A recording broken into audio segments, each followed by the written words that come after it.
The question about 2008 was different. 2008, we had a financial crisis, so we had another thing.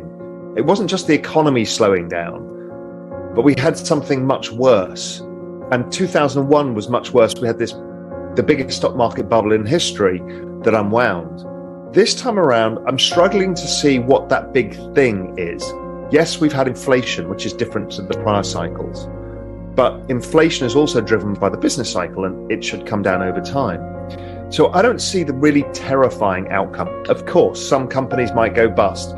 People will lose their jobs. Maybe some weaker economies will suffer badly.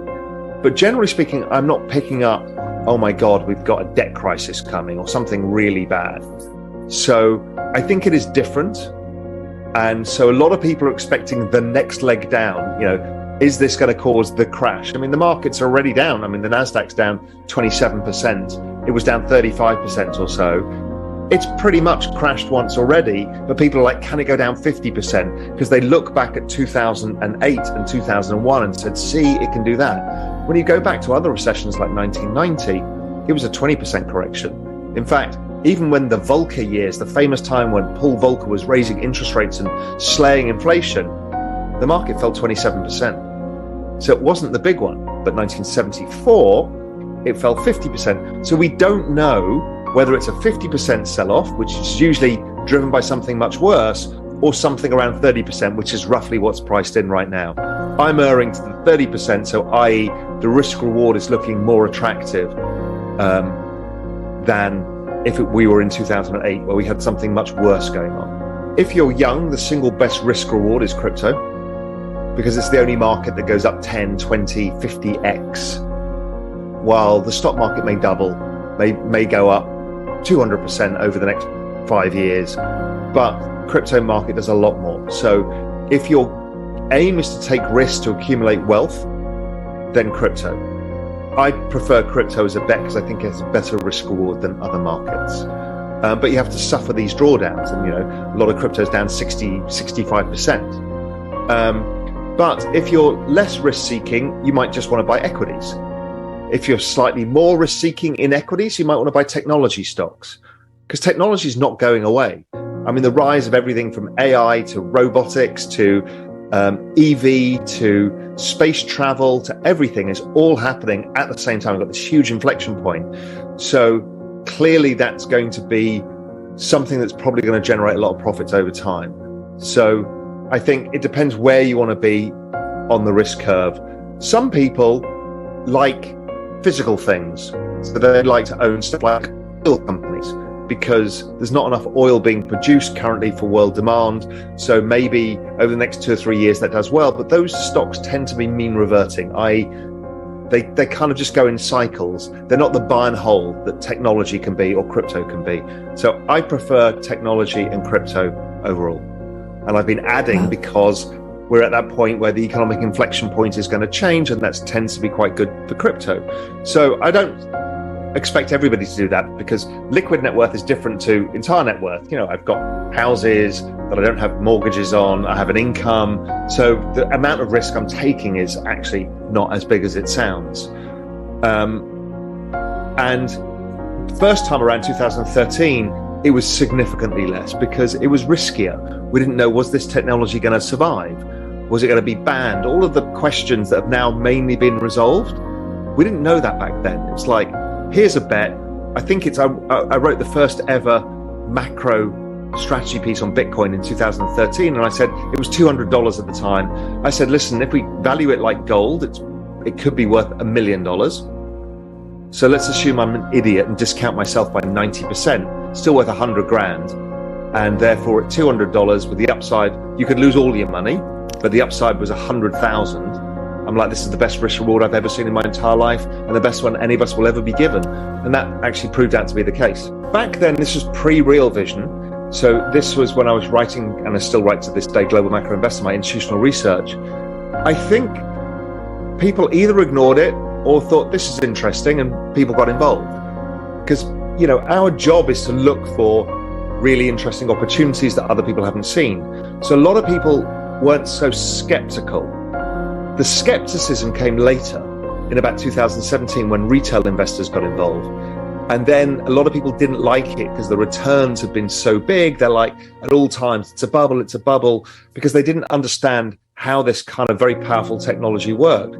So those voices of dissent were much bigger in 2017 all the way through to today, because it's questioning people's very system of understanding of financial markets and what is technology and how do they work.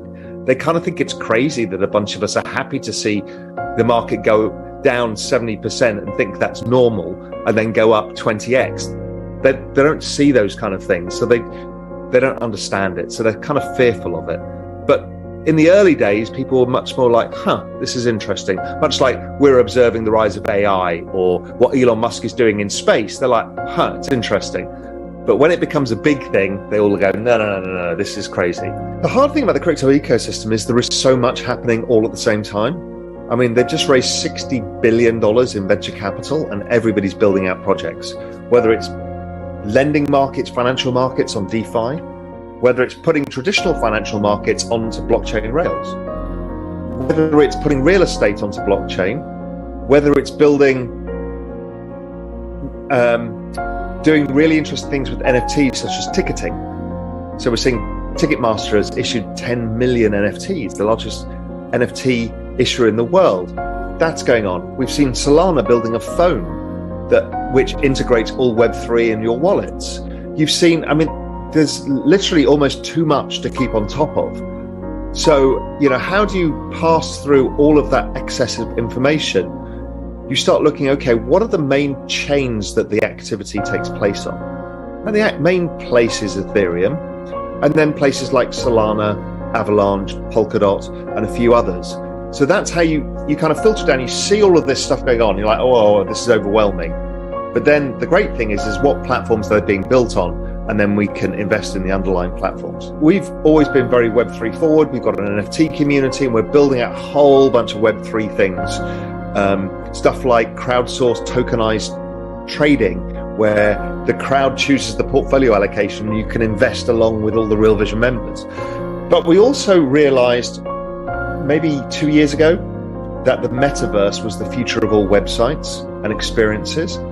So I kind of went on the side with Damien and built out a metaverse headquarters for Real Vision in crypto voxels. And that was just the first test. We weren't really going to use it for a lot. We just wanted to get our feet under the table, establish what it could be for us. Now we're building some more experiences, and we'll build out a full experience because, if you think about people in the Real Vision community, they are like-minded. They're investors, whether it's in crypto, traditional markets, or both. They like to talk to each other. So why would you not create a trading room where I could sit next to you and I can kind of look over your shoulder? What are you looking at today? That kind of experience, because we're in this digital world now and physical proximity doesn't matter. Like I'm in the Cayman Islands today and you're in Dubai, yet this technology allows us to chat as if we're in the same room together. So the metaverse is going to create these experiences that bring people together. And also, I think will rechange entirely what we think of websites and platforms. I think Mark Zuckerberg understood this, that the Facebook feed is out of date for where the world is going, that the world will be, because what are you doing on Facebook or Instagram or any of these things? You are basically communicating with friends and others around you and kind of dropping into their lives and all of this stuff. So why should that be in a 2D feed of stuff? Why should it not be in something more immersive where we can hang out together and do this interview in feeling like you're in a room together? And that's where we're going. It's just a matter of time, and everybody's building out for that vision.